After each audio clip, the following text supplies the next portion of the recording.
Bonjour, bonsoir, selon l'heure à laquelle vous nous suivez. C'est un immense plaisir pour moi de vous retrouver aussi nombreux à ce rendez-vous. Et comme il est de coutume, je ne suis pas seule, je suis avec la sulfureuse Perspective Tossa. Salut à toi ma chérie. Bonjour René, comment tu vas? Je vais très bien et toi? C'est comme d'habitude, je vais hyper, méga, super bien. Et j'espère que nos internautes vont tout aussi bien. Merci de préférer Cocktail, votre émission qui décortique les sujets les plus sensibles. Alors René, c'est quoi au menu aujourd'hui? Le menu de ce jour sera très appétissant, je vous l'assure. Mais avant, permettez-moi d'introduire notre invitée. Nous en avons une et pas des moindres. C'est une comédienne, actrice dans plusieurs séries télévisées comme Coutons-nous. Elle, c'est Ariel Akapo qu'on reçoit ici et maintenant sur le plateau de Cocktail.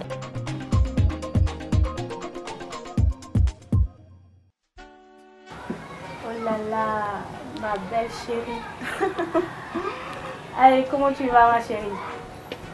Ça va, très bien Tu es René. bien installée, j'espère? Oui, ça peut aller. D'accord. Et la petite famille, ça va? Ça va, tout le monde se porte très bien. Et chez toi? Je vais très bien, merci.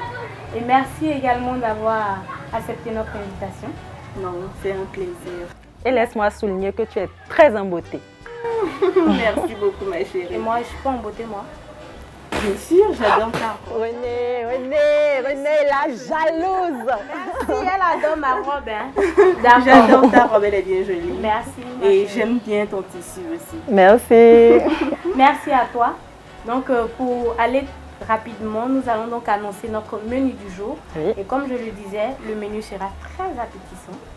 Et pour la première rubrique, le débrief, Oui. nous aurons donc à parler du cinéma, plus précisément des regards que porte la société africaine sur les acteurs et actrices qui se prêtent à des scènes d'intimité.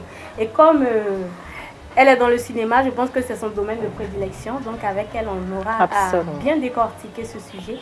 Et dans la deuxième rubrique, bien-être, nous aurons aussi à parler du manque voilà, de libido chez la femme. Voilà Waouh. donc le menu. Waouh. Voilà donc le menu de ce jour, Perspective. Et je pense que avant de commencer, on va donc se retrouver juste après ceci. Et donc voilà, mais avant de donner la parole à notre invité, j'aimerais demander à Perspective, quelle appréhension fais-tu de ce sujet-là? Les sujets de Cocktail sont toujours chocs. Ouais, C'est la première remarque que je ça, fais. c'est vrai.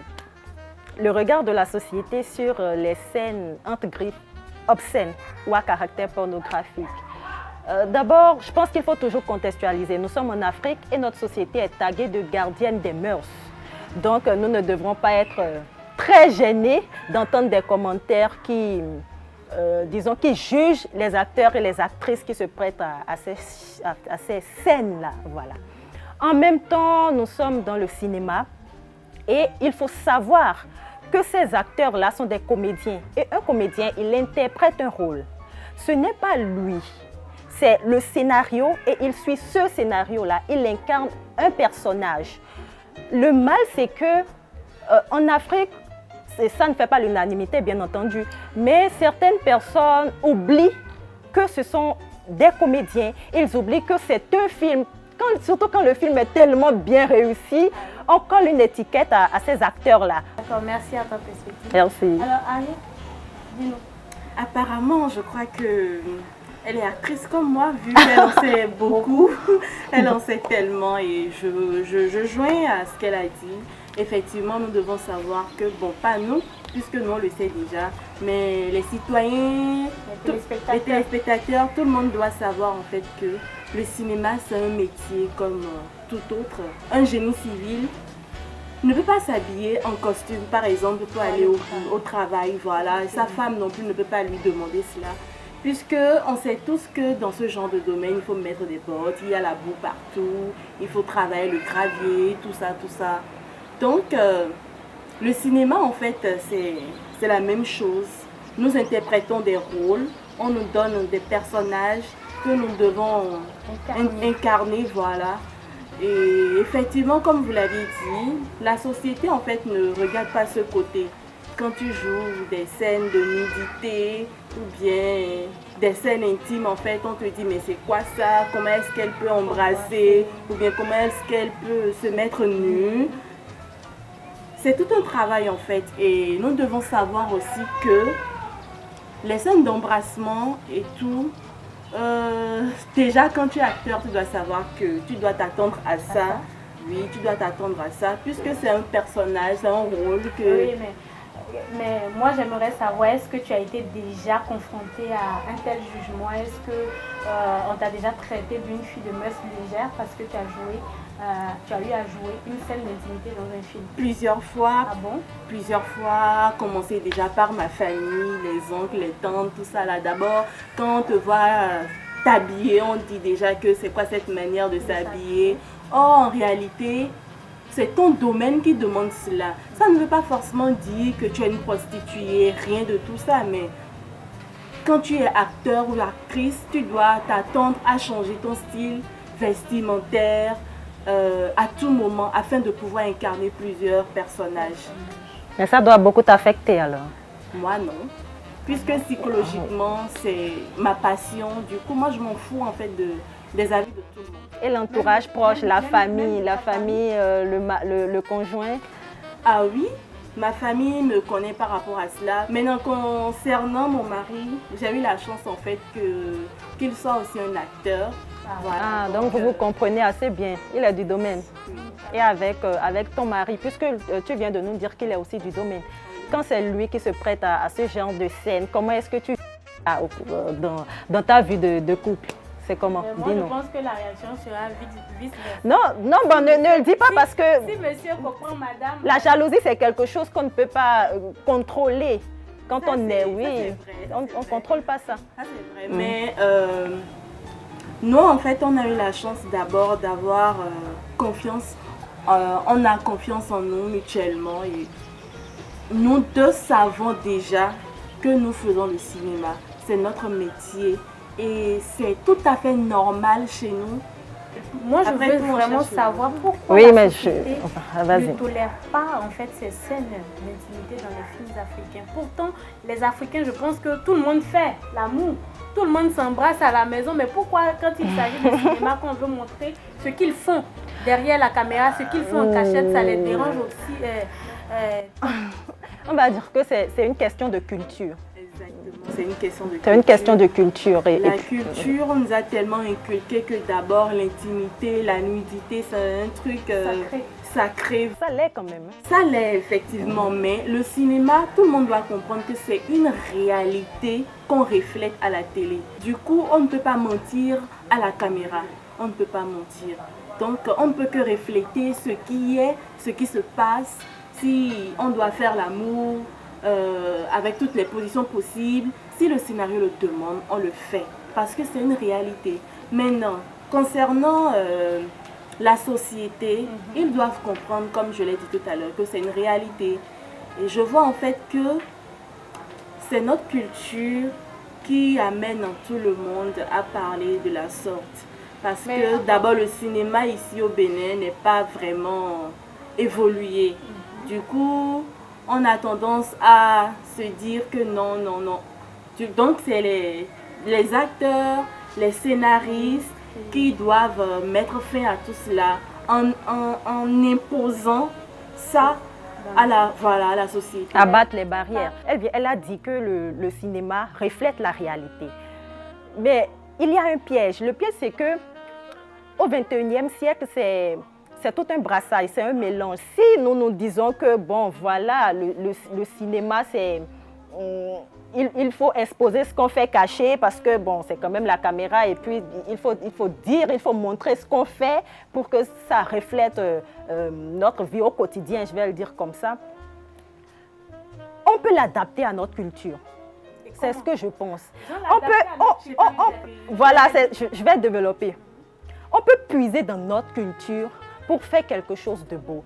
Moi, j'ai l'impression que nous sommes un peu dans le mimétisme. Nous sommes extravertis, voilà, parce que le cinéma ne vient pas de chez nous. Ça ne vient pas de chez nous. On n'a pas inventé les caméras. On n'a pas inventé la réalisation, enfin, tout ce qu'il y a autour d'un film, on ne l'a pas inventé, ça vient de l'Occident, ça vient de loin. Donc, on veut un peu imiter. Ça, c'est mon avis, on veut imiter. Mais le piège de l'imitation, c'est qu'on ne sera jamais parfait. Les scènes ne sont pas réelles. Non, ce sont des simulations. Oui. Donc, on va demander à Ariel de nous expliquer en fait comment ça se passe. Parce que les téléspectateurs, oui, c'est ce qu'ils voient qu'ils jugent. Ah oui, mais puisque c'est ce qu'on leur a montré. Mais est-ce qu'en réalité, dans les films, vous faites vraiment l'amour? Est-ce que vous vous embrassez vraiment? Voilà. Ou est-ce qu'il y a des films où vous simulez et des films où vous le faites vraiment? En fait, comme je l'ai dit tout à l'heure, ça dépend du scénario et ça dépend de ce que le réalisateur veut de son film. Maintenant, il y a dans certains films, on simule. En tout cas, moi, je n'ai pas eu à faire une scène d'amour proprement dite, comme cela se doit. Non, je fais souvent des simulations. On va passer rapidement à la deuxième rubrique, mais il faut juste comprendre que les acteurs dans les films ne reflètent pas vraiment ce qu'ils font. Non. C'est ça, un film reste un film. Donc, permettez à nos acteurs et à nos actrices de bien jouer leur rôle pour l'évolution, bien évidemment, de notre du cinéma africain. Donc, sur ce, nous allons passer à notre deuxième rubrique, bien-être, juste après ceci. De retour sur le plateau de Cocktail, votre émission sans langue de bois. Alors, mes chères dames, le débat a été très intéressant et assez houleux. Je pense que ça donne soif. On va donc commander une spécialité de la maison que je vais te faire découvrir, Ariel. J'espère que tu vas aimer. Voilà. Tout à l'heure, Perspective peut-être nous dira les ingrédients de ce cocktail-là. Merci. Merci. Voilà. Merci. Ça a l'air délicieux là. Merci. Ben, je pense qu'on va trinquer. Hein. À cocktail? À cocktail. Voilà.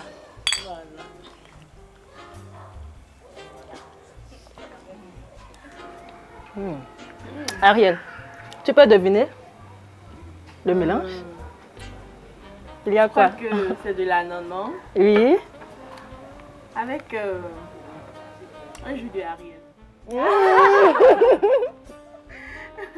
Très original. Très délicieux. Nous allons rapidement passer à notre deuxième rubrique bien-être. Bien évidemment, nous parlerons de l'intimité de la femme. Elles sont nombreuses à souffrir du manque de libido. Et elles n'arrivent pas en fait à expliquer cette situation-là.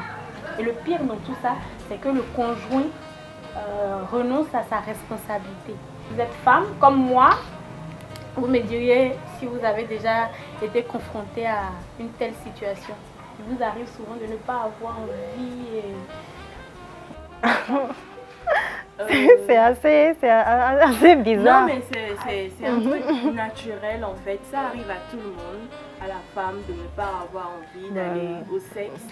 Et je crois que ça arrive souvent quand la femme elle est énervée et quand elle a un petit souci avec son homme, ou peut-être si son homme ne maîtrise pas son corps. Il y a aussi la monotonie. Hein. Ah oui, parce que la routine, quand tout le temps on fait la même chose, il n'y a pas de piquant, il n'y a pas ce petit truc qui réveille les sens. On peut prédire tout ce qui va arriver. Je pense que ça peut plomber l'atmosphère tout de suite. En ce qui concerne le manque de libido chez la femme, juste qu'il faut comprendre que c'est un problème sexuel et il revient aux deux conjoints de s'entraider, de serrer les coudes pour trouver une solution.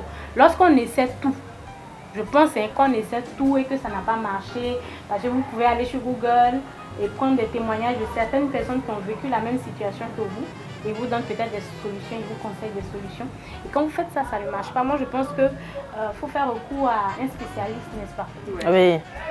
Mais il faut aussi comprendre en fait que le taux de libido des hommes en fait est supérieur comparativement à celui des femmes. Parce que la femme, en fait, elle a une forte libido lorsqu'elle est en période d'ovulation. Oui. Voilà. Ok. Voilà. Du coup, l'homme, lui, il est prêt à tout moment. Du coup, voilà. Il doit comprendre que chez la femme, ça monte, ça descend. Exactement, exactement. En tout cas, toute chose a une fin et nous sommes à la fin de notre émission. Vous avez aimé le cocktail? Ah oui. Délicieux. Donc c'est le moment, je pense, de dire merci au parking. Ah oui. Voilà, on dit merci au parking pour ces délicieux cocktails et merci également pour l'espace qu'il nous prête. C'est notre partenaire officiel. On se donne donc rendez-vous vendredi prochain pour d'autres sujets plus croustillants. D'ici là, portez-vous bien. Bye bye. Bye.